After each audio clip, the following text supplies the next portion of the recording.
할렐루야. 우리 이 시간 함께 찬양하시면서 수요일 새벽 예배를 하나님 앞에 올려드리겠습니다. 찬송가 38장입니다. 찬송가 38장 찬양하시겠습니다. 예수 우리 왕이여 이곳에 오셔서 우리가 왕께 드리는 찬양을 받아주소서. 우리는 주님의 백성, 주님은 우리 왕이라. 왕이신 예수님 오셔서 좌정하사 다스리소서. 아멘. 함께 말씀 보도록 하겠습니다. 말씀은 이사야 19장입니다. 이사야 19장 16절부터 25절 말씀인데요. 이사야 19장 16절부터 25절 말씀 중에 제가 24절과 25절 말씀 읽어보도록 하겠습니다. 그날에 이스라엘이 애굽 및 아수르와 더불어 셋이 세계 중에 복이 되리니 이는 만군의 여호와께서 복 주시며 이르시되 내 백성 애굽이여 내 손으로 지은 아수르여 나의 기업 이스라엘이여 복이 있을지어다 하실 것임이라. 아멘. 잠시만요. 불을 안 켰네. 가끔씩 지우가 무언가 잘못을 했을 때 항상 저희 하는 것이 저와 항상 함께 하는 것이 있습니다. 제가 이렇게 이야기하죠. 앞으로 이렇게 하는 거 아니야, 알겠지? 제가 이렇게 지우에게 이야기하면 지우가 할 말은 딱 하나입니다. 네, 또는 네 아빠, 이렇게 이야기합니다. 제가 이 대답을 듣고 나면 바로 그 자리에서 아이를 안아주고 용서해주고 다시 관계는 회복이 됩니다. 오늘 말씀에서 하나님께서 이집트를 용서하시는 장면이 나옵니다. 어제까지만 해도 아주 강이 다 메말라버리고 풀이 다 없어지고 다 죽어버리고 지도자들도 망하고 아예 지도에서 없어질 것처럼 하나님께서 무서운 말씀들을 하셨는데, 오늘 말씀은 이제 그들을 용서하시고 회복하시는 내용들을 담고 있는 것입니다. 오늘 말씀의 제목이 답은 항상 정해져 있다 입니다. 결론부터 말씀드리자면 하나님의 답은 항상 정해져 있습니다. 하나님이 심판을 하시는 이유는 다른 이유가 없습니다. 하나님보다 더 사랑하는 무언가가 바로 우리에게 있기 때문입니다. 그렇기 때문에 오늘 말씀에 이집트가 회복을 경험하게 될 때에도 그 하나님보다 더 사랑하는 것이 없어져야 되는 조건들이 충족이 되어야, 하나님께 충성하는 민족이 되어야 회복이 일어날 수 있다는 것입니다. 18절에 그 날에 애굽 땅의 가나안 방언을 말하며 만군의 여호와를 가리켜 맹세하는 5 성읍이 있을 것이며, 이렇게 말씀이 나와 있습니다. 이 말이 무슨 의미입니까? 하나님의 심판을 경험한 이집트가 하나님의 전능하심을 경험하고 두려워하며 맹세하기를 이제 하나님만 섬기기로 맹세하였다는 것입니다. 때때로 우리는 이런 하나님에 대한 경외가 필요하다는 것을 깨달을 때가 있습니다.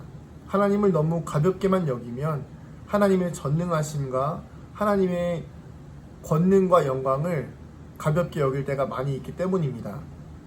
그렇기 때문에 답은 이미 정해져 있습니다. 하나님의 심판의 목적은 완벽한 멸망이 아닌 온전한 회복입니다. 그 회복을 위한 단 하나의 답은 바로 하나님께로 돌아오는 것입니다.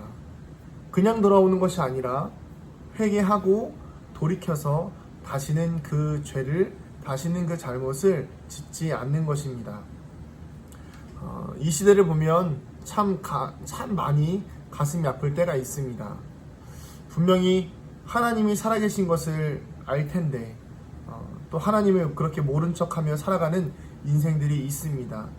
또 하나님의 쓰임을 받는 목회자들이 이집트와 같이 오만하여서 하나님께서 형벌을 허락하시고 그 형벌 가운데에서 어제 말씀드렸던 것처럼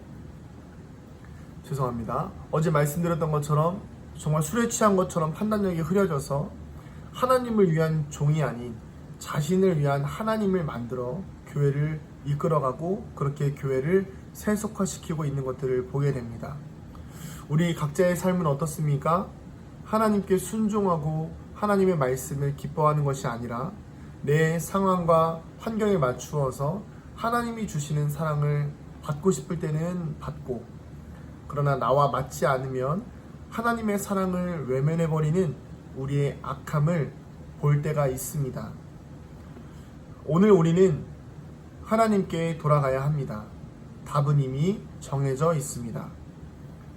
돌아가기만 하면 회복의 은혜는 이미 주어진 것입니다. 이미 우리는 예수 그리스도의 대속의 은혜를 경험한 자들입니다. 그렇기에 우리는 회복의 기회가 있고, 하나님은 우리를 미워하시지 않기 때문에 하나님은 우리를 용서하시고 사랑하시고 품어주실 것입니다. 이런 말이 있지요. 사랑하기에 혼난다. 사랑하기 때문에 징계를 내린다. 내가 너를 혼낼 때는 다 사랑하기 때문이야. 이런 이야기들을 가끔씩 부모님들이 하시는데요. 이 말이 사람에게 적용이 되면 오류가 일어날 수 있습니다. 인간은 불완전한 존재이기에 때로는 자신의 감정도 불완전하게 조절되기 때문입니다.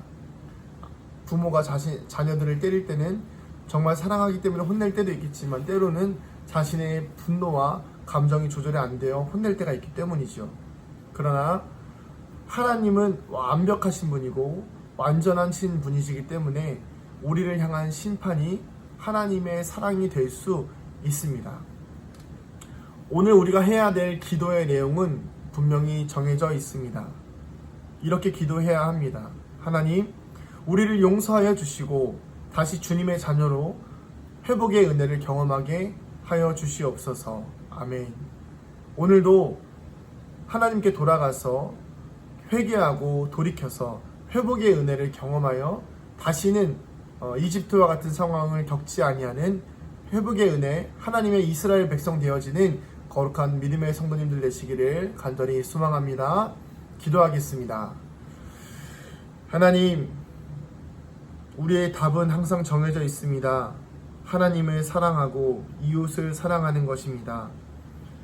하나님의 계명을 기뻐하며 하나님의 율법을 즐거워하는 것이 우리의 삶의 답인데, 우리는 항상 잘못된 답들을 선택하며 그 답이 맞다고 우길 때가 있습니다. 그러나 주님, 오늘 하루 우리의 삶 가운데 함께하여 주시어서 우리가 잘못된 답을 선택하지 아니하도록 항상 주님께서 선한 길로 인도하여 주시옵소서. 감사드리고 축복하며 예수님의 이름으로 기도합니다. 아멘. 예배를 마쳤습니다. 오늘 하루도 하나님께 돌아가 회복의 은혜를 경험하게 되기를 축복합니다. 마라나타.